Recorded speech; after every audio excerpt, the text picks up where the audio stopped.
Coucou Luc, re-bienvenue. Tu commences à devenir un abonné. Bon, ton histoire de 5 flux là, ça fait un moment que je la connais. Donc tu nous dis que la vie, c'est pas que des flux marchands, donc c'est pas que les flux financiers et les flux de matière, mais qu'il y a aussi des flux non marchands, donc confiance, émotion et connaissance. C'est ça. Et moi, à chaque fois que je t'entends, je me dis non mais il est mignon, mais pourquoi il y en a 5? Il y en a forcément plus. D'où il sort ces 5 flux là? Bah, on a 5 doigts. Non mais d'accord, mais... Et du coup, j'ai trouvé un 6e flux. Ça y est. J'ai cherché pendant longtemps, j'ai trouvé un 6e flux. Un 6e flux? Vous y croyez, vous?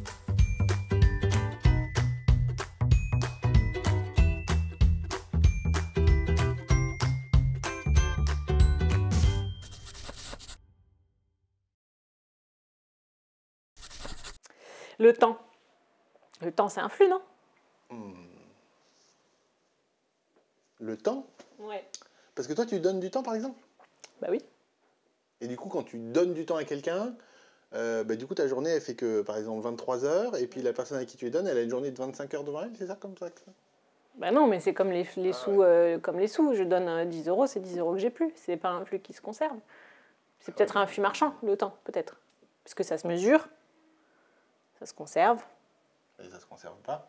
Tu peux pas faire une journée de 12 heures, et puis le lendemain, tu as une journée de 36 heures. Non, c'est le contraire que je voulais dire. C'est comme la matière et les flux financiers. Donc des flux marchands, ça se trouve. Bah, comme justement, le temps, tu peux pas il est à toi, mais tu peux pas vraiment donner ton temps. Tu peux que passer une partie de ton temps pour finalement créer, par exemple, gagner ces 10 euros que tu vas ensuite donner à quelqu'un.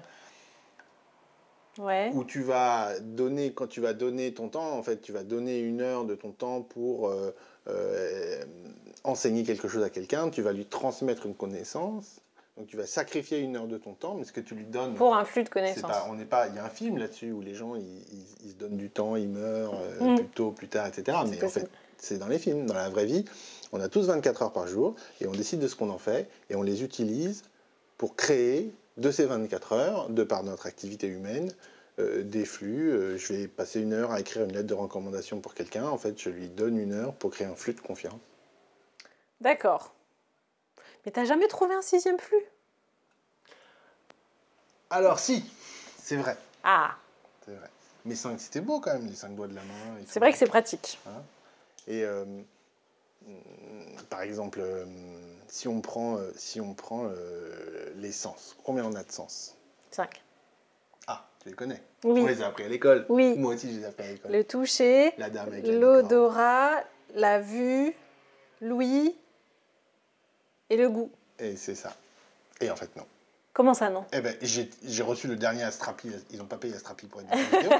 Mais la semaine dernière, dans le dernier Astrapi, ma fille m'a montré, il y a plein d'autres sens. C'est vrai? Ouais. La thermoception, la capacité à sentir la température. Ouais, oui. Le sens de l'équilibre. Les capacités la gravitosection. La gravitoception, ouais. Voilà. La proprioception. La proprioception.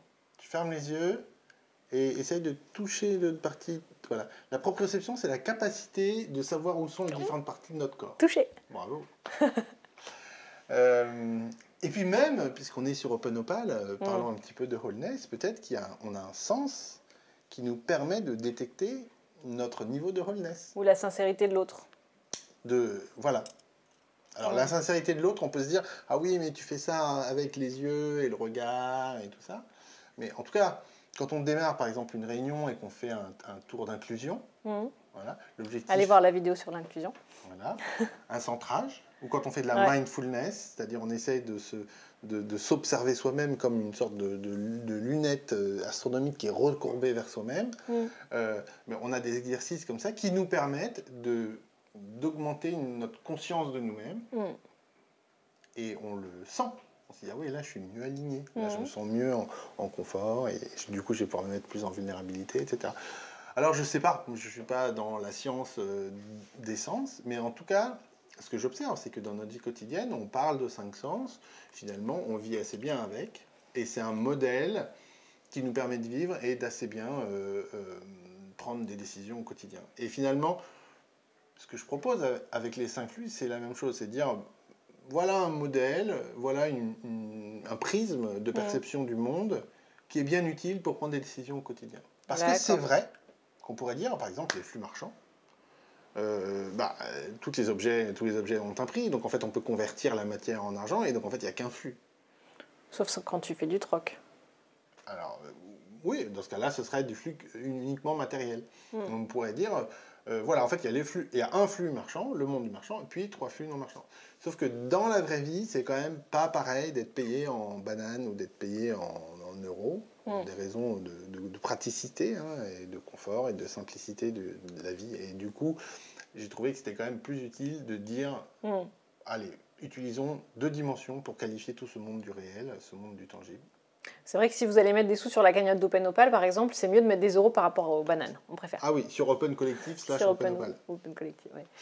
Et de la même manière, on pourrait aussi argumenter, on pourrait dire, en fait, la confiance est une émotion, donc il n'y a que 2 flux non marchands, mais vous pouvez bien voir, par exemple, si on regarde un Facebook, le flux de confiance qui est matérialisé par le like, il a une position privilégiée par rapport aux autres flux d'émotions qu'on va pouvoir s'envoyer.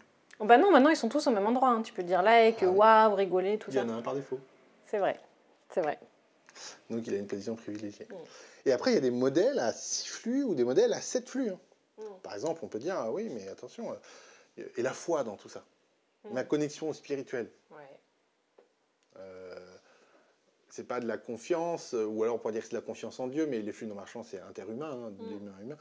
Donc on pourrait dire, voilà, il y a un flux de foi qui m'inspire et que je peux mesurer, etc. On va parler aussi de la connexion à l'environnement, de la connexion à la Terre ou à Gaïa, ou je sais pas. Donc on pourrait inventer 6 flux, 7 flux, etc. Le seul truc, c'est que plus il y a de flux, plus la compta, elle est compliquée. Quoi. Surtout sur des flux qui ne se comptent pas. Ouais. La compta en triple capital, par exemple, je ne sais pas si tu en as déjà entendu parler, pas sans vraiment. doute. Qui parle des flux matière, de l'environnement et du social. Là, il n'y a déjà que 3 flux et c'est déjà bien trapu, quoi. Et bien compliqué, etc. Donc plus on met de flux, plus évidemment ça rend notre appréhension du monde à la fois riche et complexe. Et donc il s'agissait finalement de trouver un modèle donc à 5 dimensions qui soit abordable, préhensible, dans l'état actuel de notre société, qui est au XXIe siècle, est une société quand même plus complexe que la société, par exemple, moyenâgeuse. Donc peut-être qu'au Moyen-Âge, 3 flux, 4 flux, c'était déjà difficile à gérer. Et je pense qu'aujourd'hui, dans notre société actuelle, 5 flux, c'est bien, 7 flux, ça devient compliqué à vivre. En fait, c'est ta proposition arbitraire pour avoir un truc qui nous permette de voir qu'il y a des flux marchands et des flux non marchands, avoir suffisamment de finesse pour pouvoir décrire ce qu'on vit au quotidien, sans rentrer dans trop de complexité, tout en sachant qu'en fait, bien évidemment, ce n'est qu'un modèle. Ce n'est qu'un modèle, voilà. Et du coup, il y a du compromis, il y a un peu de l'arbitraire. C'est comme quand vous faites des grilles de 5 forces de porter ou de strength, weakness, opportunité, là, ces trucs comme ça. Voilà, c'est des outils, en fait. C'est des outils conceptuels.